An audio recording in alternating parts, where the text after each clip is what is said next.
Christmas cards feel a bit old-fashioned in our digital age. Apart from their conventional triteness, the problem is deciding who to send them to. In order to ensure you must write to those who are likely to send you a card, the lines can get blurred and the list can expand beyond the bounds along with the cost of the stamps. In the end, you find yourselves including everybody who might possibly send you seasonal greetings. The two lists never quite match, and there is a last-minute rush to fill the gaps. But whatever the defects of the cards, the thought behind them is undeniably good.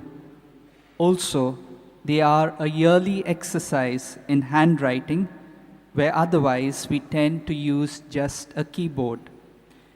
It is a pity that Christmas cards so rarely reflect an authentic message about what the birth of Christ means. What about a simple black and white line drawing of a street with a row of houses, with a few touches, a milk bottle outside the door, an open window with a fluttering curtain, indicating that the houses are lived in. In the center would be a man knocking at the door. His head is turned towards the street where a woman is waiting. The street should be recognizable to us all as the very same street where we live. The stranger knocking at the door of your home, no room. Words at times are often a weak method of communication.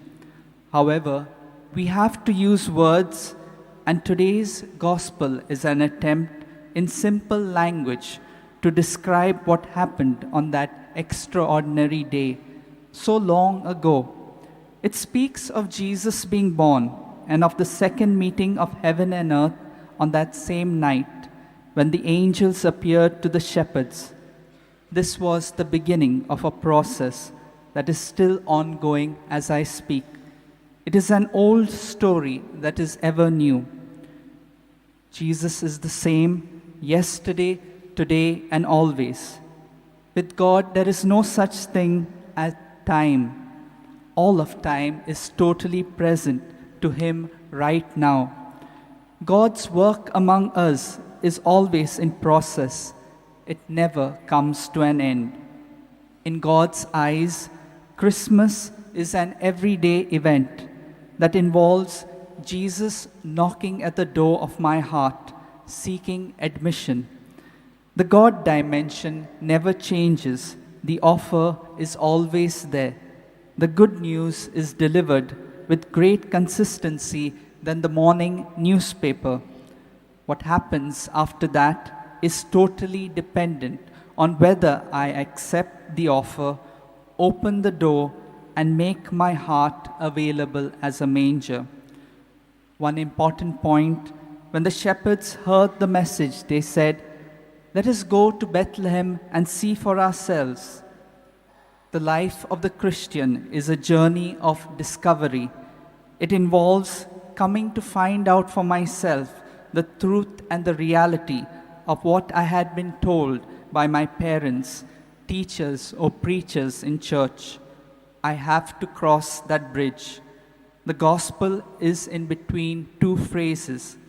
At the beginning, we are invited to come and see, and at the end, we are instructed to go and tell. So today, as we celebrate the feast of Christmas, the birth of our Lord, let's pray for that grace, that we learn to recognize God being present not just 2,000 years ago, but being present at each and every moment of our life. And let's welcome Him into our hearts.